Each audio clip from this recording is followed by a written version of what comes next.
teman-teman, hari ini kita kembali belajar di rumah untuk menghindari penyebaran COVID-19. Kali ini kita belajar dengan menyimak sebuah tayangan tentang tokoh-tokoh Indonesia. Yang pertama, mari kita simak tentang tokoh pendidikan Indonesia.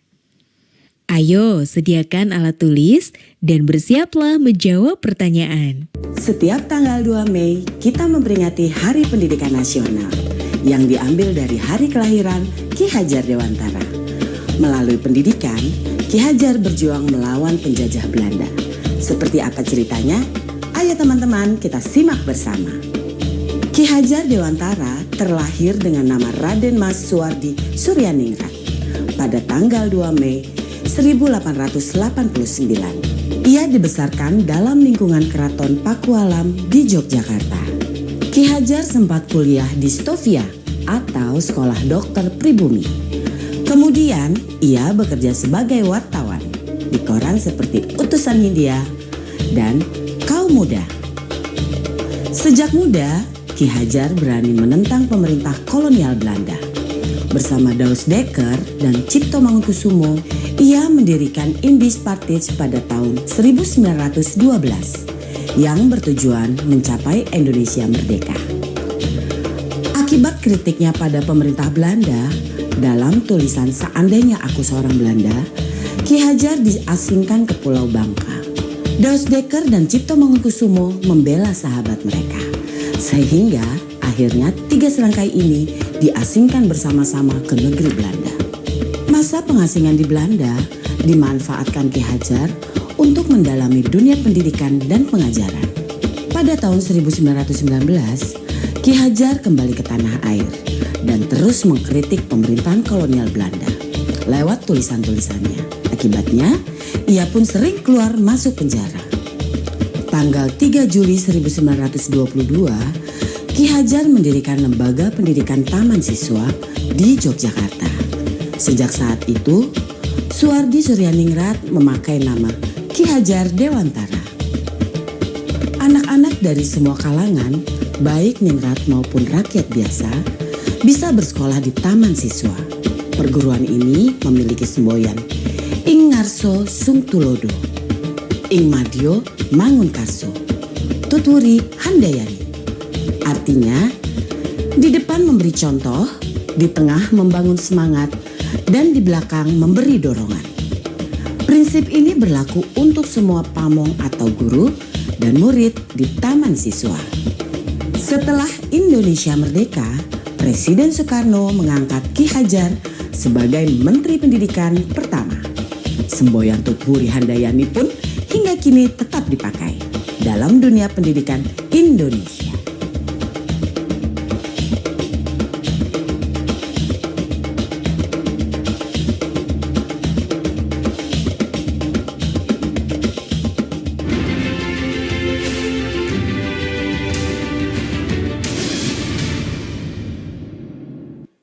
Jangan lupa ya, luangkan waktu untuk membaca. Nah,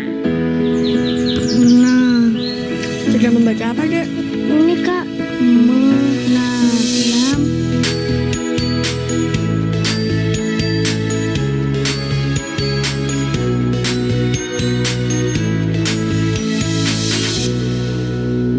Buku-buku, baca-baca, buku baru. Kementerian Pendidikan dan Kebudayaan terus mendukung pembelajaran jarak jauh dan memajukan budaya Indonesia di masa pandemi Corona. Saksikan program Belajar dari Rumah setiap Senin sampai Minggu untuk semua jenjang pendidikan, guru dan orang tua hanya di TVRI. Marilah kita bersama-sama belajar dari rumah.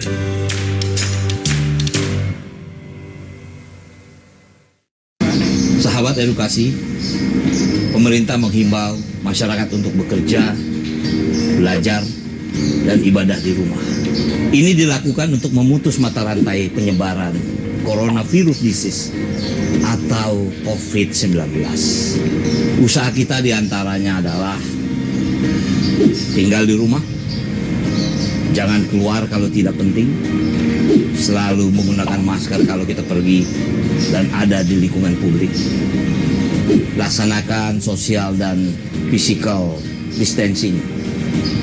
Cuci tangan dengan sabun dan air yang mengalir. Jaga daya tahan tubuh kita dengan asupan yang bergizi seimbang. Mari kita dukung pemerintah kita, karena ini adalah usaha pemerintah, juga artinya usaha kita bersama dalam rangka memutus penyebaran virus corona. Yuk lindungi diri Anda dari bahaya COVID-19. Caranya mudah. Unduh aplikasi Peduli Lindungi dari Play Store untuk handphone Android dan App Store untuk iPhone. Aplikasi ini dikembangkan untuk menghentikan penyebaran virus COVID-19.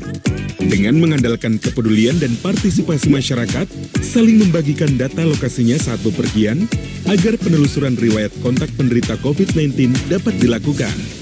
Aplikasi ini juga memberitahu jika posisi Anda terdeteksi berada di zona merah, sehingga Anda bisa dengan segera menghindari atau menjauhi lokasi tersebut. Selain itu, aplikasi ini juga menginformasikan kepada Anda jika di sekitar Anda ada ODP atau orang dalam pemantauan dan PDP, pasien dalam pengawasan. Yuk unduh aplikasi Peduli Lindungi. Dipersembahkan oleh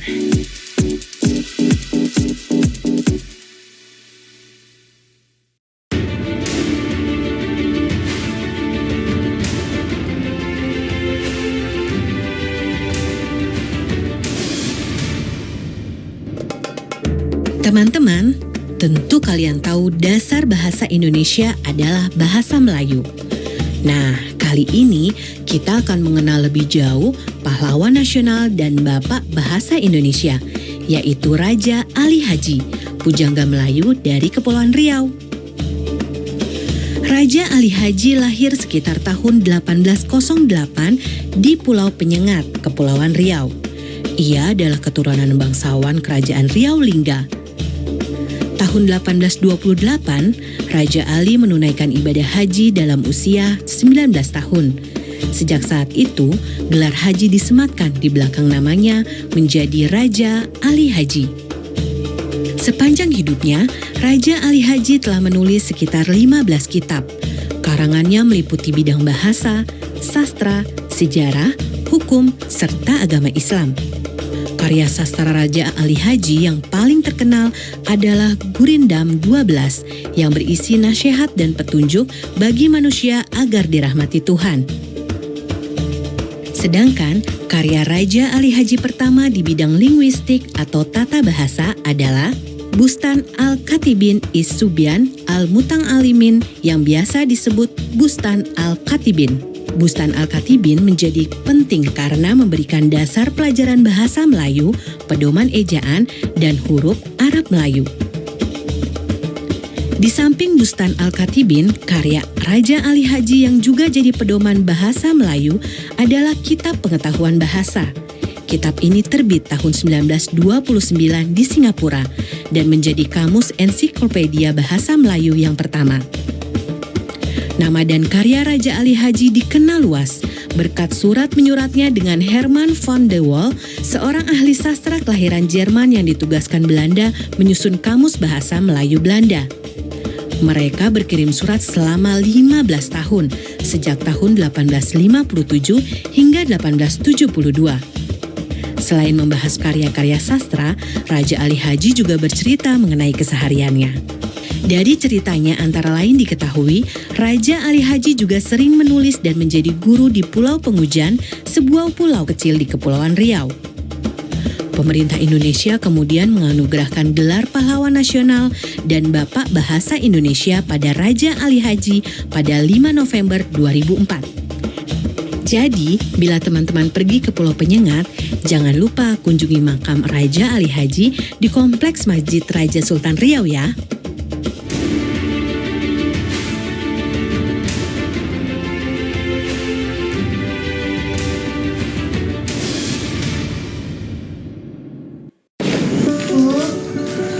Ya.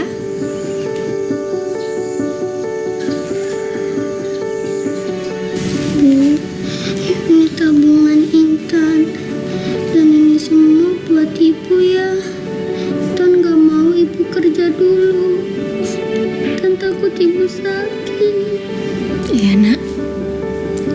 berangkat kerja ya.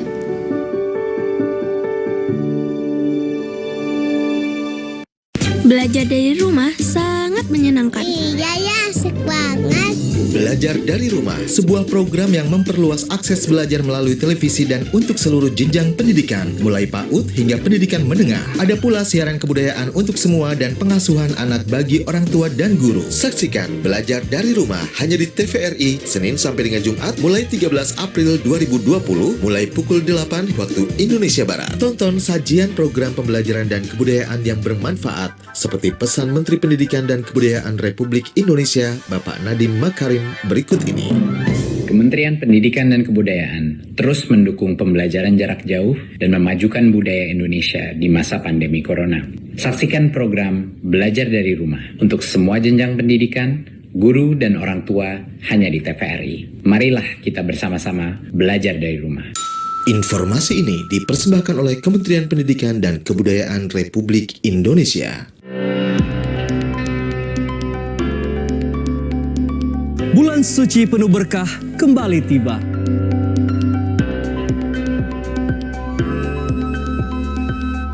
Waktu yang tepat menyucikan diri dari segala dosa.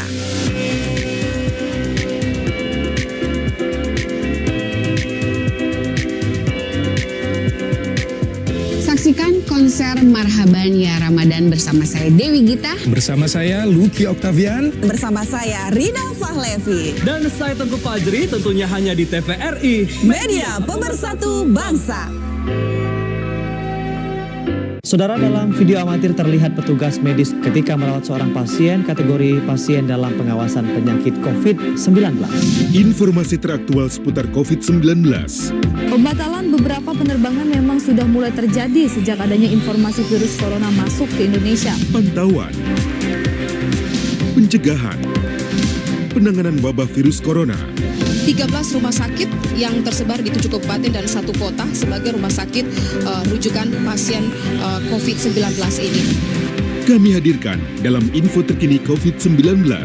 Dan tentunya kami akan menghadirkan informasi dari COVID-19 dari berbagai macam daerah dan juga mancanegara. Setiap hari, pukul 7 dan 16 waktu Indonesia Barat.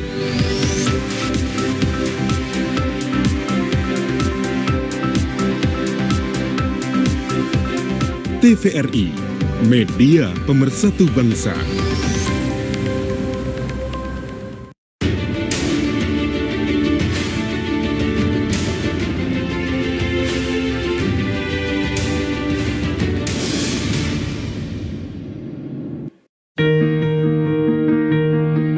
Kiai Haji Ahmad Dahlan adalah pahlawan nasional yang sangat berperan dalam membangkitkan kesadaran bangsa Indonesia.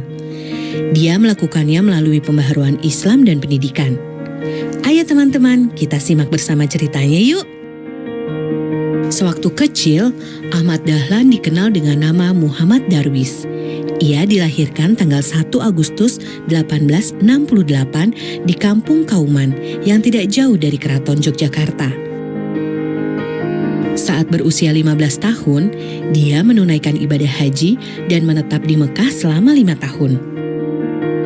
Pada masa itu, Darwis mulai mempelajari pemikiran para ulama pembaharu Islam seperti Syahid Bakri Syatta, Syekh Ahmad Khotib, Muhammad Abduh, Rashid Ridho, dan Al-Afghani.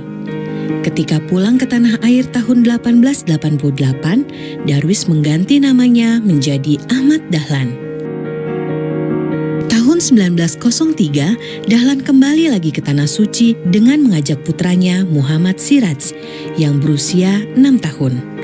Periode keduanya di Tanah Suci ini semakin menanamkan ide-ide pembaharuan dalam diri Dahlan. Sekembalinya ke Jogja tahun 1906, Dahlan mulai menerapkan ide-ide pembaharuannya. Dahlan memilih menyebarluaskan gagasannya melalui pendidikan. Selain mengajar di langgar dan kelompok pengajian, Dahlan menjadi guru agama Islam di Sekolah Calon Guru milik Belanda di Yogyakarta dan Sekolah Calon Pamong Praja di Magelang.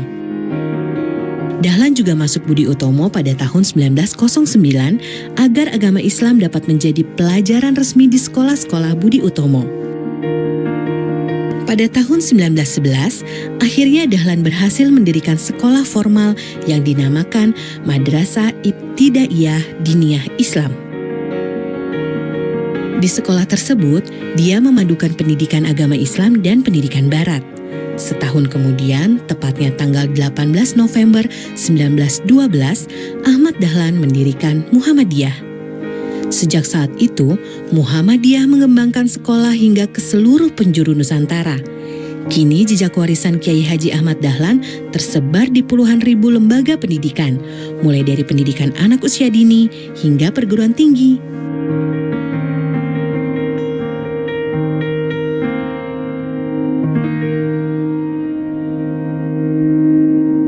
Nah teman-teman, sudah menyaksikan tayangan tentang tokoh-tokoh pendidikan Indonesia tadi ya. Sekarang saatnya kita menjawab beberapa pertanyaan ini. 1. Pendidikan di Indonesia semakin berkembang. Era milenial mempengaruhi pendidikan di Indonesia. Sebutkan 2 contoh perubahan pendidikan di era digital serta dampak perubahan tersebut. 2. Buatlah 3 buah gurindam berisi tentang nasihat pendidikan.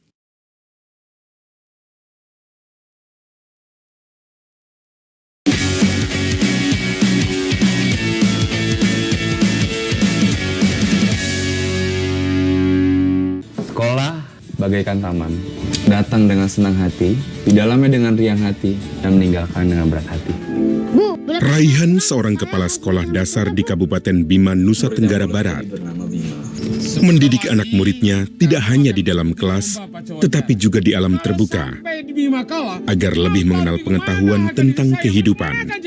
Iya, Pak. Banyak orang tua murid di sekolah Pak Raihan itu yang merasa kecewa. Namun cara yang dilakukan Raihan ditentang oleh para guru, orang tua murid, bahkan kepala desa. Mereka tidak yakin dengan belajar di luar kelas bisa membuat anak pintar dan berprestasi di masa depan. Tanah Cita-Cita The Movie, Senin 20 April 2020, pukul 19 waktu Indonesia Barat. TVRI, media pemersatu bangsa.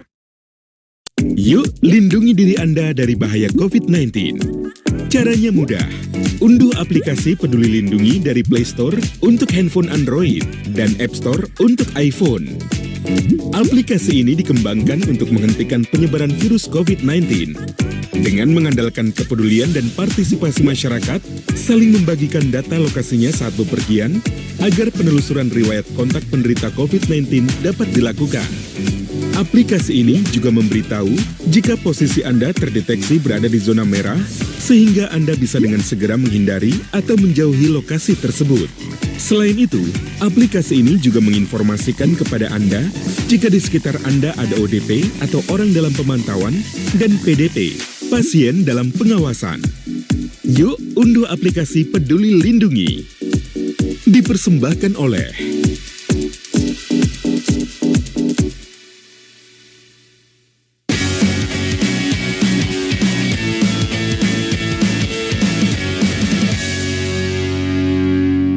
Selain tokoh-tokoh pendidikan, kita juga akan belajar mengenai tokoh legenda bola Indonesia.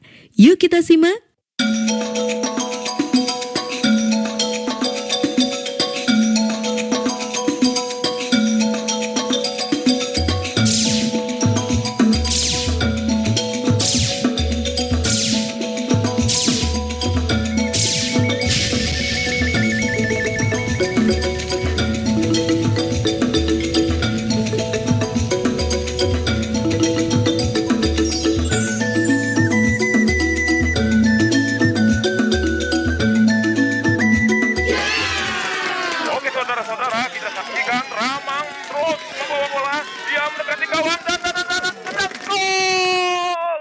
Ramang terlahir dari orang tua yang bekerja sebagai abdi di Kerajaan Sulawesi Selatan. Ayah Ramang bernama Nyolo, bekerja sebagai ajudan Raja Baruk. Selain sebagai abdi kerajaan, ayah Ramang juga berjualan ikan di pasar. Nyolo rupanya pandai bermain sepak raga. Sepak raga adalah permainan tradisional Makassar yang menggunakan bola yang terbuat dari rotan. Ramang kecil sering menonton pertunjukan sepak raga. Ia pun tertarik dengan sepak raga agar bisa seperti sang ayah. Berkat rajin latihan, Ramang akhirnya menguasai permainan tradisional tersebut. Selain sepak raga, Ramang juga berlatih bermain sepak bola. Ramang mengisi waktu bersama teman-temannya dengan bermain bola saat istirahat.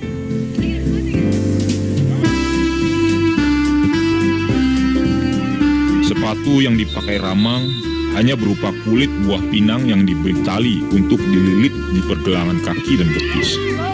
Namun, semua keterbatasan itu tidak menghalangi Ramang dan teman-temannya untuk bermain bola. Suatu hari, ada pesawat yang melintas di langit saat Ramang bermain. Ia takjub dengan pesawat itu. Ia ingin sekali mencoba untuk naik pesawat dan terbang di atas langit. Lantas dengan percaya diri ia berkata kepada teman-temannya, "Dengan kaki saya akan bisa naik pesawat terbang." Ramang memang gigih sejak kecil. Keinginannya sangat kuat.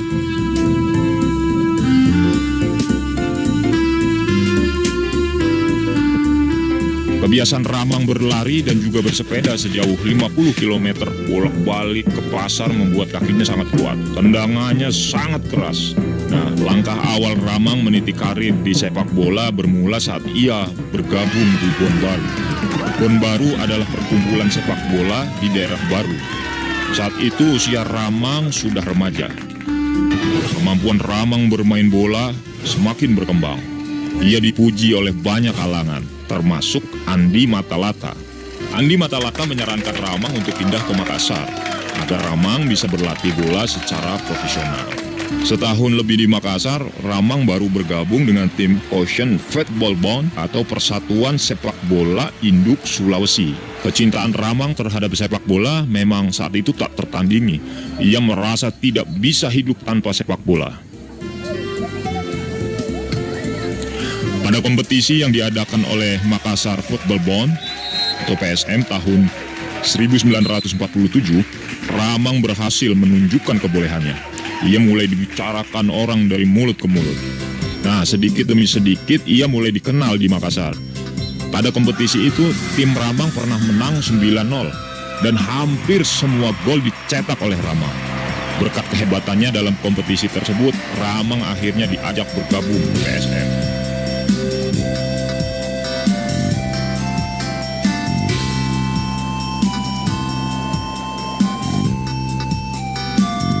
Pada tahun 1952, Ramang belum dikenal di tingkat nasional. Waktu itu pelatih timnas sepak bola Indonesia bernama Tony Pogacnik, asal dari Uni Soviet, sedang mencari pemain untuk diikutkan dalam kunjungan Indonesia ke negara-negara Asia Timur. Setelah mencatat-catat beberapa pemain, Tony Pogacnik merasa kekurangan bek bertahan. Ia pun mengirim telegram atau surat ke Makassar agar PSM mengutus pemainnya untuk seleksi. PSM menyuruh pemain bek bernama Sunardi Arlan untuk ikut seleksi di Jakarta. Namun rupanya Sunardi Arlan batal ke Jakarta. Ramang akhirnya ditunjuk untuk menggantikan Sunardi ke Jakarta. Usia Ramang pada saat itu masih 24 tahun. Belum ada yang mengenal Ramang di Jakarta. Waktu para pemain sedang latihan percobaan, Ramang hanya duduk di tribun stadion. Ia masih mengenakan kain sarung seperti kebiasaan orang-orang Bugis di pagi hari. Namun, semua orang kaget begitu Ramang bermain. Awalnya permainan Ramang tidak memuaskan karena dipasang sebagai bek bertahan. Padahal Ramang sebelumnya tidak pernah menjadi bek. Ramang sudah hampir disuruh kembali ke Makassar karena tidak punya kemampuan sebagai bek seperti yang timnas minta. Untunglah pelatih timnas itu pintar melihat bakat Ramang. Pelatih Tony Pogacnik melihat bahwa Ramang itu punya sikap tenang dan gerakan tubuh yang cepat. Ramang pun dicoba untuk bermain menjadi penyerang. Permainan Ramang membuat orang-orang terkejut dan kagum.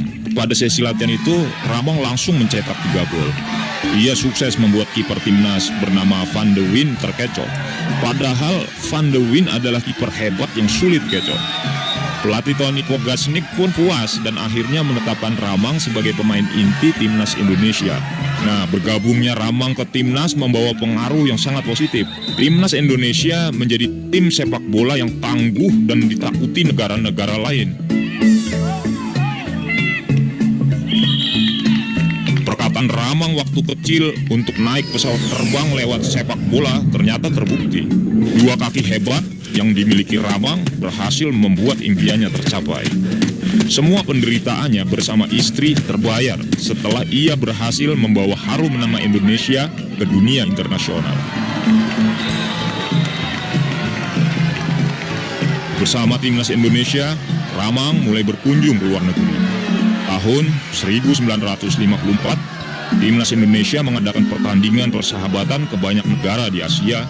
Dari pertandingan ke banyak negara itu, timnas Indonesia berhasil mengungguli hampir semua lawan-lawannya dengan skor yang tinggi. Ramang pun seketika menjadi bintang Indonesia karena berhasil mencetak 19 gol. Timnas Indonesia sukses menjadi perhatian pecinta sepak bola dunia. Di masa Ramang, Indonesia berhasil juara 3 atau mendapat medali perunggu di Asian Games tahun 1958 di Tokyo, Jepang. Indonesia juga berhasil mengalahkan negara Cina yang terkenal jago dalam sepak bola saat babak kualifikasi menuju Piala Dunia. Nah, itu Indonesia juga berhasil mengalahkan negara Cina yang terkenal jago dalam sepak bola saat babak kualifikasi menuju Piala Dunia. Prestasi tertinggi Ramang di timnas yaitu saat Indonesia itu berhasil masuk ke perempat final Olimpiade di Melbourne, Australia tahun 1956. Setelah berkeliling dunia bersama timnas Indonesia, Ramang tetap bermain untuk PSM Makassar. Di masa Ramang, PSM berubah menjadi salah satu tim yang paling disegani di Indonesia. Nah teman-teman, apa yang dapat diteladani dari tokoh-tokoh sejarah tersebut? Sebutkan kesamaan yang kamu temukan dari tokoh-tokoh tersebut. Sekarang tetap belajar dari rumah ya teman-teman. Jaga jarak, rajin cuci tangan, dan pakai masker agar kita mencegah penyebaran COVID-19. Sampai jumpa!